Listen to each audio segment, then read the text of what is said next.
Hello दोस्तों, welcome to your educational channel. आपको पिछले वीडियो में हमने रीतिकाल के 80 से ज़्यादा प्रश्न देखे थे। आज हम फिर से कोशिश करते हैं कि 15 मिनट में हम आपको 100 प्लस एमसीक्यूज देने की कोशिश करें। और अब भक्ति काल में बहुत ज़्यादा प्रश्न बनते हैं, करीब करीब आपके 500 से ज़्यादा प्रश्न बनते हैं। पर इस क्रम में जो हमने ये 10 दिन वाली सीरीज को शुरू किया था, इस दिन में हम केवल 100 या 200 प्रश्न करेंगे। समय रहा तो आज हम 200 प्रश्न करवा देंगे। एक वीडियो में 100 प्रश्न, दूसरे वीडियो में 200 प्रश्न। और फिर उसके बाद हम जब दूसरी बार सीरीज अपनी शुरू करेंगे, क्योंकि जब तक पेपर नहीं हो जाते तब तक तो हम अपने एमसीक्यूज कंटिन्यू करेंगे। तो जब हम दूसरी बार सीरीज करवाएंगे तो उसमें हम आपको और भी जो आपके भक्ति काल से संबंधित जो एमसीक्यूज है उनको हम वहां पर कंप्लीट कर देंगे। तो चलिए ठीक है, 15 मिनट में हमको 100 प्रश्न देखना है, तो टाइम वेस्ट बिल्कुल नहीं करना है। ये है आपका ये आपका है सिलेबस। ठीक है, ये सिलेबस किसका है? ये जो आपका हमने पिछली बार रीतिकाल करवाया है उसका सिलेबस है। और ये सिलेबस है आपका जो अभी हम करवाने वाले हैं उसका सिलेबस है। कभी भी आप अगर अपनी पढ़ाई को शुरू करते हैं तो आपसे एक अनुरोध है कि आप अपना जो सिलेबस है उसको लेकर बैठे। तो चलिए शुरू करते हैं। निम्नलिखित यहाँ से शुरू करते हैं। चलिए ठीक है। भक्ति का सर्वप्रथम उल्लेख हमको किस ग्रंथ में मिलता है? किस ग्रंथ में मिलता है? भक्ति का सर्वप्रथम उल्लेख हमको किस ग्रंथ में मिलता है? तो हमको श्वेता श्वेतर उपनिषद में मिलता है। किसमें मिलता है? इसमें मिलता है। ठीक है।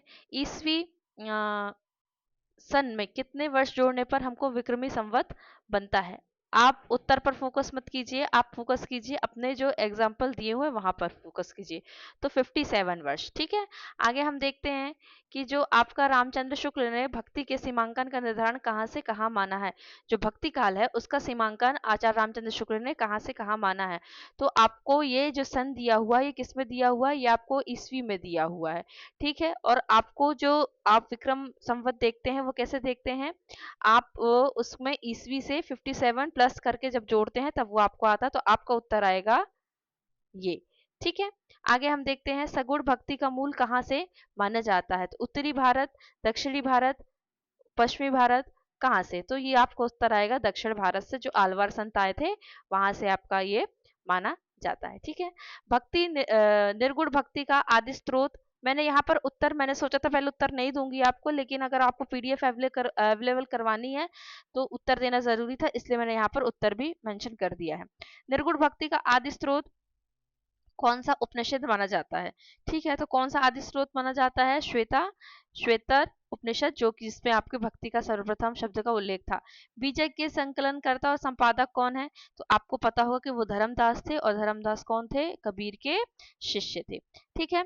बरवे नायिका भेद जो ग्रंथ है वो किसके, इसके रचयिता कौन है? तो ये इसके रचयिता कौन है? रहीम है। ठीक है। सुंदर विलास किसकी रचना है? तो ये है आपकी सुंदरदास की। ठीक है। सुंदरदास की रचना, कंफ्यूज मत होइएगा। आशा दीवार किसकी रचना है? तो ये है आपकी गुरु नानक देव की। ठीक है। किसकी है? गुरु नानक देव की। हरडे बानी किन की रचनाओं का संग्रह है? दादू, रैदास, रज्जब, किसका? तो ये है आपका गुरु संत परंपरा के दादू का। आगे हम देखते हैं कि रज्जब किसके शिष्य थे। तो रज्जब किसके शिष्य थे? ये आपके दादू दयाल के शिष्य थे। ठीक है। और आगे हम प्रश्न देखते हैं, रज्जब ने दादू की रचनाओं का संपादन किस नाम से किया था? जो उनके शिष्य थे उन्होंने अंगवधु नाम से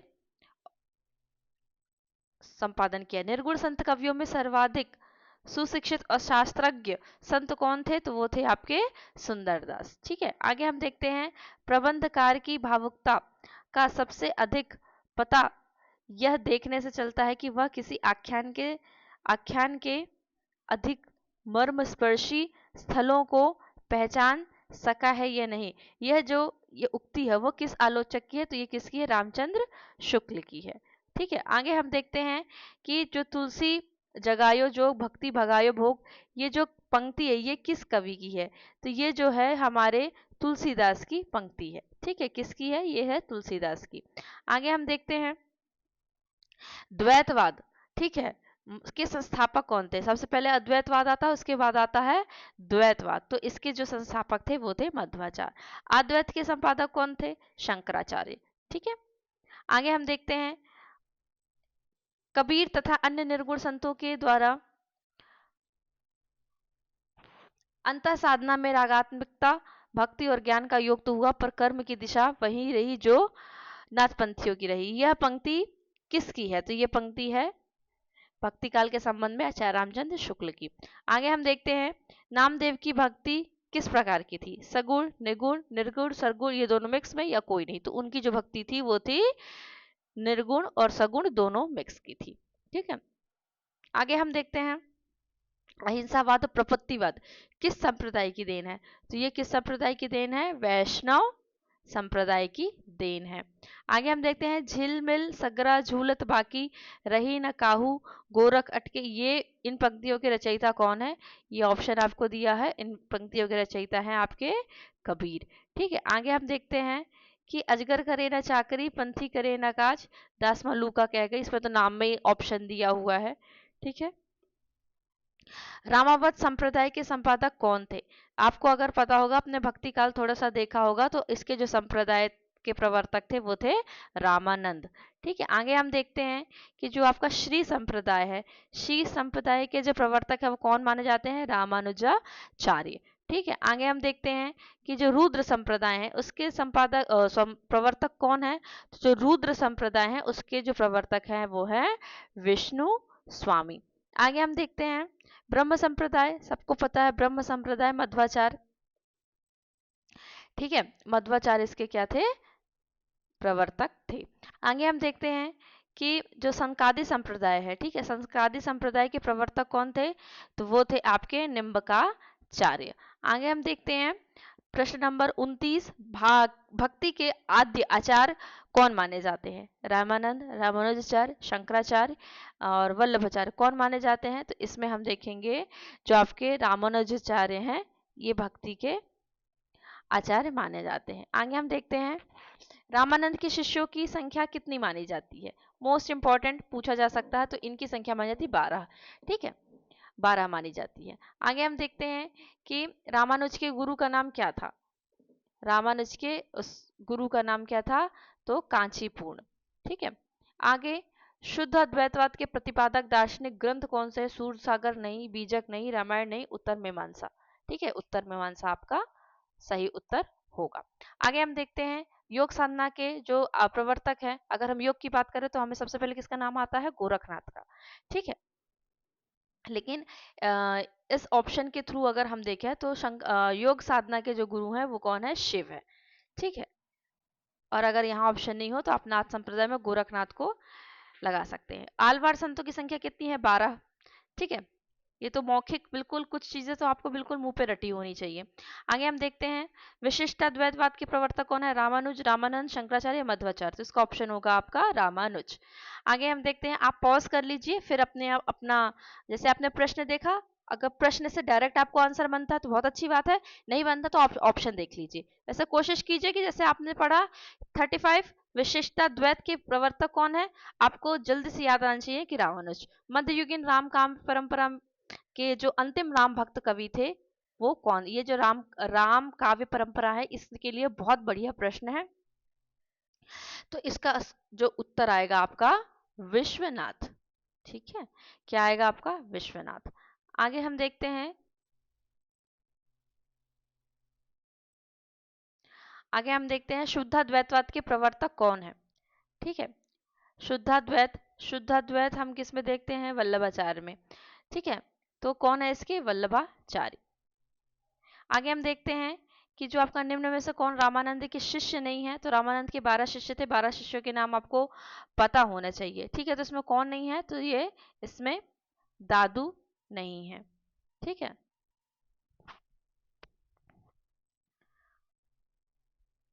नहीं, इसमें दादू ये ऑप्शन शिष्य नहीं है, तो रामानंद के शिष्य में दादू नहीं आएंगे। ठीक है, इसको मैं करेक्ट करती हूँ, रामानंद के शिष्य। आगे देखते हैं सिख संप्रदाय के प्रवर्तक और प्रथम गुरु कौन थे? तो सिख संप्रदाय सबको पता है गुरु नानक देव थे, और उसी परंपरा में गुरु गोविंद सिंह और जो क्या कहते हैं, अर्जुन देव और गोविंद सिंह, इन सब का नाम यहाँ पर आता है। ठीक है, ये सही है। रैदास थे, कबीर थे, दादू नहीं थे, इसमें से पीपा, धन्ना, ठीक है, नरहरानंद, सेन, अनंतानंद, सुखानंद, ये सब थे, ये करेक्ट है, सही उत्तर है आपका। हाँ, एक बार डाउट हो जाता है कभी कभी। आगे हम देखते हैं निर्गुण राम, निर्गुण राम जपहू रे भाई, ये पंक्तियों के रचयिता कौन है? तो कबीर है, ठीक है, कबीर है। आगे हम देखते हैं प्रभु जी तुम चंदन हम पानी, ये किसकी है? ये रैदास की पंक्तियां हैं, ठीक है। आगे कबीर काणी राखी नहीं वर्णाश्रम दर्शनी, ये पंक्तियां किसकी है? तो ये किसकी है पंक्तियां? ये दी है नाभादास ने, ठीक है। किसकी पंक्ति है ये है नाभादास की पंक्ति है। आगे हम देखते हैं कि जो निर्गुण ब्रह्म को कियो समाधु तब ही चले कबीरा साधु, ये पंक्तियां किसकी हैं? ये पंक्तियां हैं आपकी दादू की। किसकी है? दादू की। आगे हम देखते हैं सो जोगी जाके मन में मुद्रा रात दिवस न करे निद्रा, ये किसकी पंक्ति है? तो ये है पंक्ति आपकी कबीर की। इंपॉर्टेंट है ये, आप इसको पढ़ लीजिएगा कि अगर पूछा जाए ये किस कवि की है तो आपको नाम पता होना चाहिए। अपना मस्तक काट के वीर हुआ कबीर, ये किसकी पंक्ति है? तो ये किसकी पंक्ति है? आपकी दादू की पंक्ति है, ठीक है। आगे हम देखते हैं किस संत कवि के पद निर्गुण वाणी के नाम से प्रसिद्ध हैं? तो ये हैं आपके कबीर के, ठीक है। आगे हम देखते हैं कि रैदास के पद किस नाम से प्रसिद्ध हैं? पदावली वाणी के नाम से प्रसिद्ध हैं। आगे हम देखते हैं मीमांसा दर्शन के जो प्रवर्तक है वो कौन है? वो है जैमिनी, ठीक है। इन इन इनका भी अपना अपना दर्शन है। सांख्य दर्शन, ये देखिए आगे सांख्य दर्शन, सांख्य दर्शन के प्रवर्तक कौन है? तो कपिल मुनि, ठीक है। आगे हम देखते हैं कि जो हमारे योग दर्शन है उसके जो प्रवर्तक है वो कौन है? पतंजलि, ठीक है। आगे हम देखते हैं 50 हमारे हो चुके हैं। 51 न्याय दर्शन के कौन है? तो वो है ऋषि अक्षपाद गौतम। राधा वल्लभ संप्रदाय के जो प्रवर्तक है वो कौन है? तो वो है श्री हित हरिवंश। आगे हम देखते हैं सखी संप्रदाय के प्रवर्तक कौन है? सखी संप्रदाय के प्रवर्तक अगर हम देखें तो स्वामी हरिदास, ठीक है। सूफी काव्य परंपरा के पहले कवि कौन थे? वेरी इंपॉर्टेंट प्रश्न, ये थे मुल्ला दाऊद आपके। आगे हम देखते हैं कि सत्यवती कथा के रचयिता कौन थे? सत्यवती कथा के रचयिता थे ईश्वरदास। इतने प्रश्नों से आप अंदाजा लगा लीजिए कि आपकी तैयारी कैसी है। मुल्ला दाऊद की रचना जो चंदायन थी उसकी भाषा क्या थी? अवधी थी। अभी तो डेट से प्रश्न नहीं आया है, सन मतलब प्रकाशन दृष्टि के हिसाब से अभी प्रश्न नहीं आया है। कस्तूरी कुंडल बसे मृग ढूंढे बनबानी, ये पंक्तियां किसकी है? तो ये पंक्तियां हैं आपकी कबीर की, ठीक है। आगे हम देखते हैं आखिरी कलाम किस सूफी कवि की रचना है? तो ये है आपकी जायसी की। किसकी है? जायसी की। आगे हम देखते हैं कि किस जायसी के किस काव्य में देवनागरी वर्णमाला के एक एक अक्षर को लेकर सैद्धांतिक बातें की गई है? तो वो की गई है आपकी अखरावट को लेकर। आगे हम देखते हैं ढोला मारू दूहा प्रेम कथा के रचनाकार कौन है? तो वो है कुशल लाभ। आगे हम देखते हैं कि मानुष प्रेम भयो बैकुंठी, ठीक है, ये पंक्ति के रचयिता कौन है? तो ये है आपके जायसी। आगे देखते हैं हम पद्मावत की भाषा कौन सी है? पद्मावत की भाषा कौन सी है? अवधी।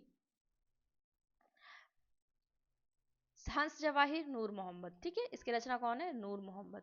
आगे इंद्रावती और अनुराग बासुरी, ये भी कौन है? नूर मोहम्मद, ठीक है। ये लास्ट की रचना आती है सूफी आख्यान में, इसलिए इनको नाम बहुत जरूरी है। चित्रावली किसकी रचना है? तो चित्रावली है आपकी उस्मान कवि की। आगे हम देखते हैं भक्ति काल की प्रेमाश्रयी धारा पर किस का मत हमको सबसे अधिक दिखता है? तो किसका दिखता है? सूफी मत का प्रभाव दिखता है। आगे देखते हैं पियू सो कहेऊ संदेड़ा है भोरा है कांग, ये किस कवि की पंक्तियां हैं? पहले को आपको ये समझ में आना चाहिए कि ये जो पंक्तियां हैं ये किस रचना से ली गई हैं? तो ये किस रचना से ली गई है? ये ली गई है आपकी जो पद्मावत है वहां से ली गई है, नायकवती वियोगखंड से, और इसके रचयिता हैं जायसी, ठीक है। चित्ररेखा किस कवि की रचना है? तो चित्ररेखा किसकी है? जायसी की है, ठीक है। आगे देखते हैं हम रामचंद्र शुक्ल ने किस सूफी कवि को सूफी काव्य परंपरा का प्रथम कवि माना है, वेरी इंपॉर्टेंट, किसको माना है, तो जो कुतुबन की मृगावती है, मृगावती प्रथम सूफी काव्य और कवि कुतुबन।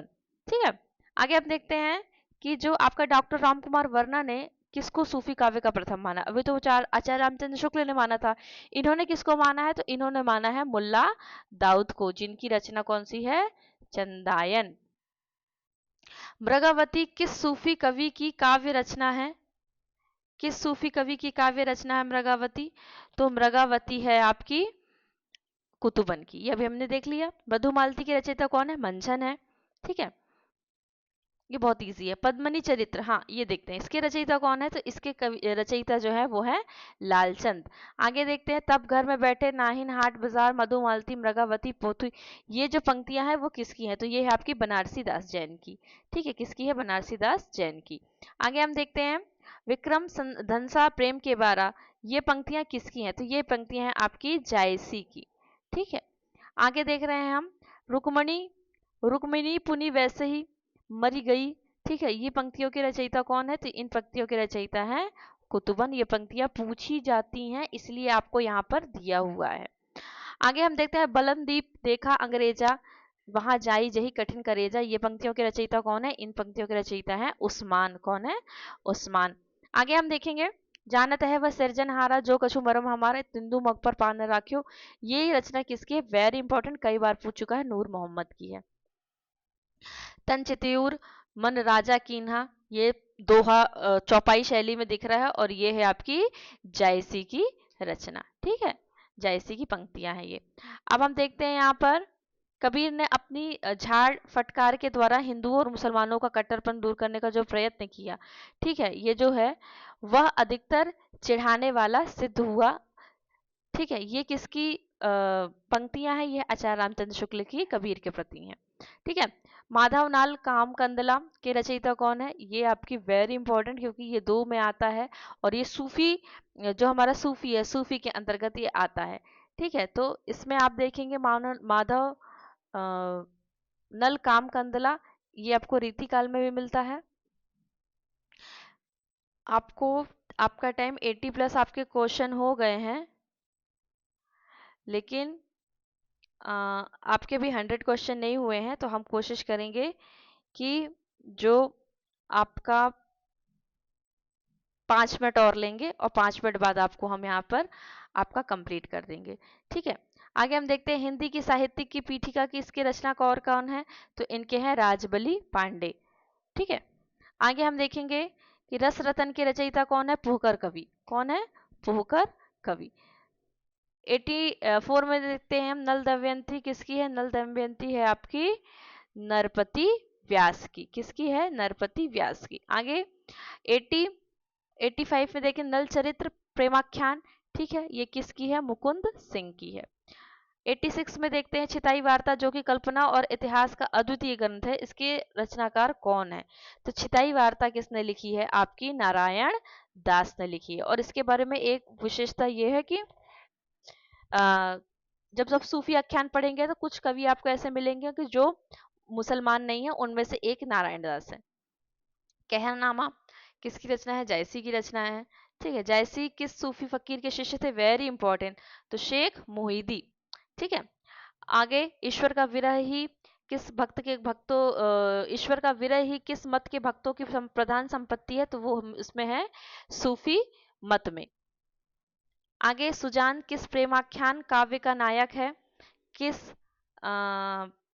प्रेमाख्यान काव्य का नायक है, तो वो है आपका चित्रावली। रामानंद जी के गुरु परंपरा का उल्लेख किस ग्रंथ में किया है रामानंद जी ने, तो उन्होंने किया है रामार्चन पद्धति में। भक्तमाल के रचयिता नाभादास। ठीक है, राम रक्षा स्तोत्र के रचयिता कौन है, ये भी आपके रामानंद है। वैष्णव भक्ति के प्रतिष्ठापक आचार्य कौन है, तो वो भी आपके रामानुज है, कौन है, रामानुज। आगे देखते हैं, किस आदि काव्य को राम कथा का मूल स्रोत माना जाता है, तो वाल्मीकि रामायण को। आगे देखते हैं, बस 5 प्रश्न, अष्टायाम नाभादास। ठीक है, अंगद पैज वेरी इंपॉर्टेंट, ईश्वर दास। ठीक है, कौन है? ईश्वर दास। ये सब प्रश्न पूछे गए हैं आपसे, कुछ भी अपने मन से यहाँ नहीं दिया जा रहा है, या आपके नेट में या किसी और एग्जाम से पूछे गए हैं। तुलसी चरित की रचना किसने लिखी है? रघुवर दास ने। ठीक है। और सेकंड लास्ट, मूल गोसाई चरित के रचनाकार कौन है? बेड़ी माधव दास। और अंत रचना आपकी जो आज आपके लिए खत्म करते हैं, तुलसीदास जी के गुरु का क्या नाम था? तो नरहरानंद या नरहरि दास, नरहरि दास। तो हम यहाँ पर देखते हैं कि हमने करीब करीब 20 से 15, मैंने 15 मिनट आपको बोला था पर 20 मिनट लग गया। तो इसमें हमने 100 प्रश्न कर लिए हैं। प्रश्न अभी और है, हम अगले एमसीक्यूज की सीरीज में जब हम दोबारा रिवीजन करेंगे तब हम वहाँ पर रिवीजन करेंगे। तब तक के लिए अपना ख्याल रखिए, कंटिन्यू कीजिए, और अगर आपको पीडीएफ चाहिए तो आप हमसे कांटेक्ट कीजिए। तब तक के लिए धन्यवाद, अपनी पढ़ाई कंटिन्यू किए।